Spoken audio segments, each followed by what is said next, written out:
And here you have an example of it. These are two cards. You sit there with a hand and you desperately need a spade, and you know that only one of these cards is a spade. Laplace says, if you are indifferent to whether you get the card nearer to you after they are shuffled, then your assessment of probability that you're going to get a spade is 1/2. So that's his definition of probability. So there is an operation under which something in your mind is invariant. Now, if you blame probability on your mind, it's okay, but it's not great. Because you know that if you were sitting under the table, you know, the physical state of what's what would actually change. And this was really the problem with Laplace's view. You couldn't, or he couldn't get out of the subjective aspects of the definition of probability. And the reason he couldn't is because he didn't know quantum mechanics.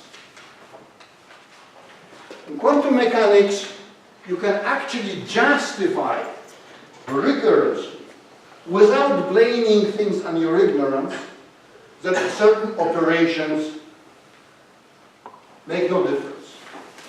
So here is a state of quantum cards. There is a card on table S, which could be hearts or spades, and a card on table E, which could be, what is this called? Diamonds or clubs. Yeah. S and E, the system and environment, you know, because we talked about decoherence, but it could be Alice involved and so on. Let me shuffle cards on table S. So I've shuffled cards on table S. Right? Here we have a different state of the whole. In fact, this state is orthogonal to this state. So the state of the universe has changed. However, I can restore the state of the universe without touching cards on table S. How do I do it? Where I shuffle cards on table E. S and E are not interacting.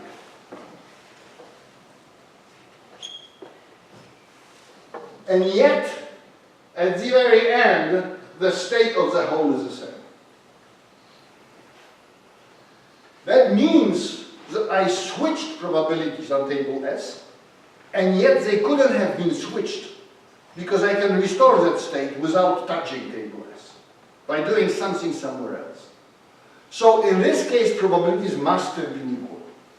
This is a good enough starting point to build theory of probability on.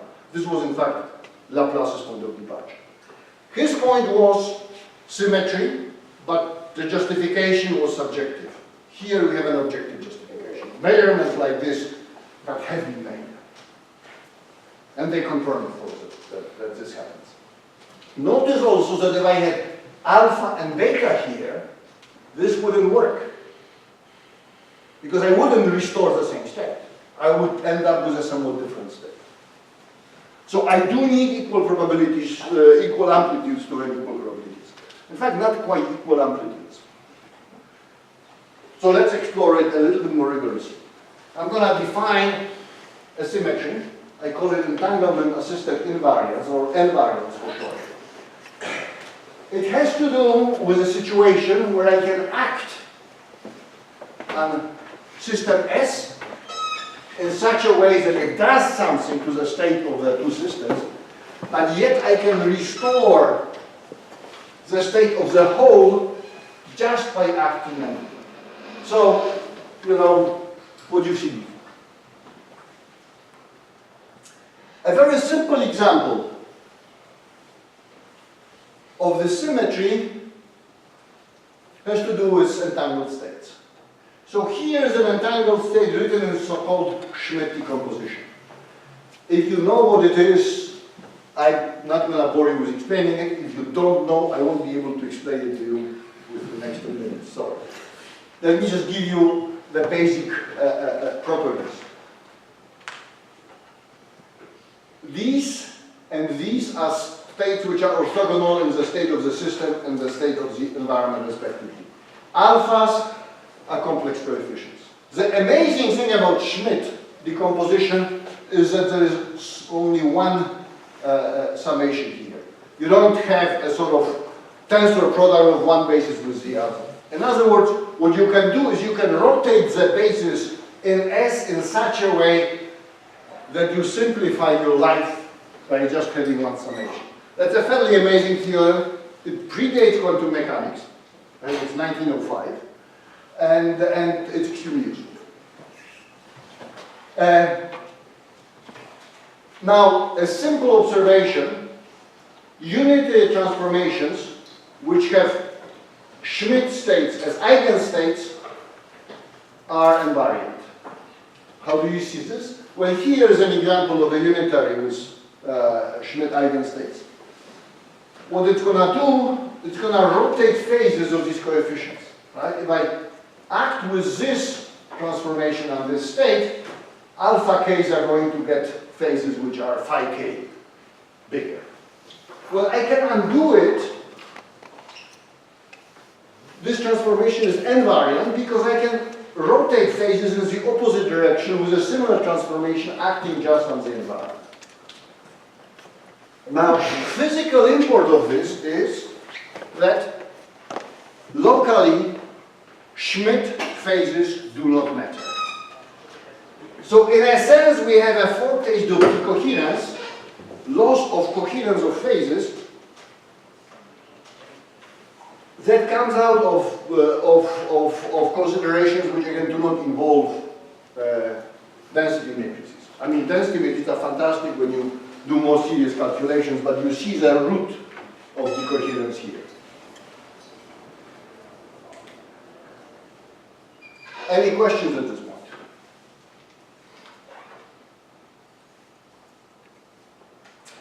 Okay, so now I'm going to get back to Laplace-like situation where all the coefficients are equal. I mean, I have here phases, but we know they won't matter.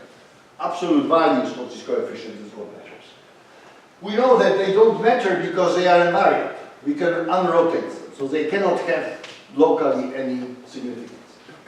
So now I'm going to consider shuffling. I'm going to shuffle state Sk with the state Sl in this Schmidt decomposition. I'm going to get a different state of the whole, of course. But I can undo that shuffling on the S side by counter-shuffling on the E side. Right? So I've done something here, but I can undo it doing something there. So here, locally, there could be no difference. In fact, this is exactly what we did before, but in a different notation. The conclusion is that if you have a sum like this with n terms and absolute values of the coefficients are equal, then the probability of each of these states by symmetry is the same. And by normalization is 1 over n. This sounds like I'm trying to convince you of something you would have believed in to begin with. But it's actually a hard part of the proof. It's a hard part of the proof because at this stage we are trying to relate probabilities to states in Hilbert space.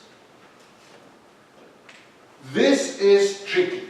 Once you know what the basic probabilities are, then the machinery on how to manipulate them is codified and well known, and there is axiomatization due to Kolmogorov and so on. You know that you can add them and so on. So, believe me, this is a hard part, right? But you probably won't know what happens when you do things in the case when amplitudes are not equal. So let me tell you. You basically reduce such a case to the case of equal amplitude. Let me do it in a very specific example. I'm going to have a system which has two states, 0 and 2, and the environment which has three states, 0, 1, and 2, and a state plus is a superposition of 0 and 1. And my entangled state has different amplitudes. The first part is 0 and plus. 0 is the system, always on the left side, plus in the environment, always on the right side, and the second term is 2, 2. Right? And now I want to associate probabilities with the state. Well, how do I do it? I introduce an auxiliary system, and we call it extra environment, that interacts with the environment E in such a way that it makes amplitudes equal at the expense of increasing the number of terms. I can do it very simply. In the quantum information lingo, you let this plus state interact with a zero state in such a way as controlled mode would act. In other words, 0 which is here with 0 which is here becomes 0, 0. 1 which is here with 0 which is here becomes 1, 1. That's a controlled mode. And if you have a state 2, well, it just turns the 0 into it. This is a unitary, it's perfect, everything is good. Now the only mathematical step I need to take is get rid of these square roots of 2. Then I have equal coefficients for all of these. Right? So a combination 0, 0 and a combination of 0, 1 have to have the same probability. Why? Because they can swap 0, 0 with 0, 1 and restore the state by swapping 0 and 1. So probabilities of 0, 0, 0, 1 and 2, 2 are equal because they have the same coefficient. Therefore, each of them has a probability of 1/3. Consequently, probability of 2 alone must be 1/3. Probability of 0 must be 1 minus 1/3, which is 2/3. So, miraculously, but not really, because of geometry of the Hilbert space, we end up getting squares out of amplitudes. Any questions or suspicions at this stage?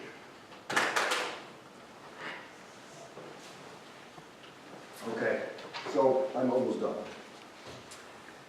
I could. Yes. We didn't have to assume additivity even, except in a very limited sense when we say that the fact that something happens and the complement of whatever we say is going to happen has to sum up to certainty, which is what. You could do the same trick whenever probabilities are commensurate. I'm not going to go through the algebra, you should do them. If they are not commensurate, I'm going to appeal to continuity. So basically, we have Born's rule. We derived it without counting things that happened. We derived it from symmetries. Entanglement was essential. Tensor structure of the Hilbert space was crucial. This sort of flipping thing here and restoring it by flipping it there doesn't work in a classical world. The idea of 2 coins, dime and a nickel, if you flip a dime, there's nothing you can do to the nickel to restore the state of the pair. Entanglement was essential. I think it's a good time to wrap things up. I'll give you a summary, and I'm going to focus on the last part, on the derivation of Born's rule. New symmetry, which involves joint states of quantum systems. I didn't talk about relation to causality, but it's there. This is important. In quantum physics, perfect knowledge of the whole may imply complete ignorance of parts. This is what we have used. In classical world, if you know the state of 2 systems, that means you know the state of each of them. In a quantum world, you can know completely, perfectly the state of 2 in such a way that it prevents you from knowing the state of either. This was our way. Born's rule follows as a consequence. I didn't talk about it, but you can derive multi-frequency interpretation using this approach. And it gives you really a new foundation for doing lots of things one wanted to do, but had to assume Born's rule in some sense by fiat, as an extra postulate. So we got rid of Born's rule as a postulate. The take-home message, which is most important in quantum physics, perfect knowledge of the whole may imply complete ignorance of the past, of a part. I think it's a good time to stop. It's 5:01. Thank you for your attention.